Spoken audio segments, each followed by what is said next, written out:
In this tutorial, I will show you how to make tables in Canva. First, open Canva in your browser and log into your account. If you do not have an account yet, you can create one for free. Once you are on the Canva homepage, click the Create a Design button in the top right corner. Next, choose Custom Size and enter 100 for the width and 100 for the height to create a simple blank canvas. After the canvas opens, go to the left side menu and click Elements. In the search bar at the top, type Table and press Enter. Canva will show different table layouts you can use. Click on any table style you like and it will appear on your canvas.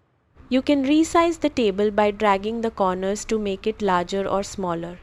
To add text, double-click inside any cell and type your information. You can also customize the table by changing the font, colors, borders, and alignment from the toolbar at the top.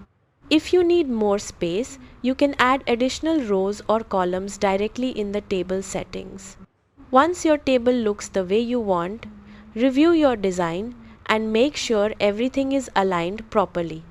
Finally, click Share and then Download to save your design.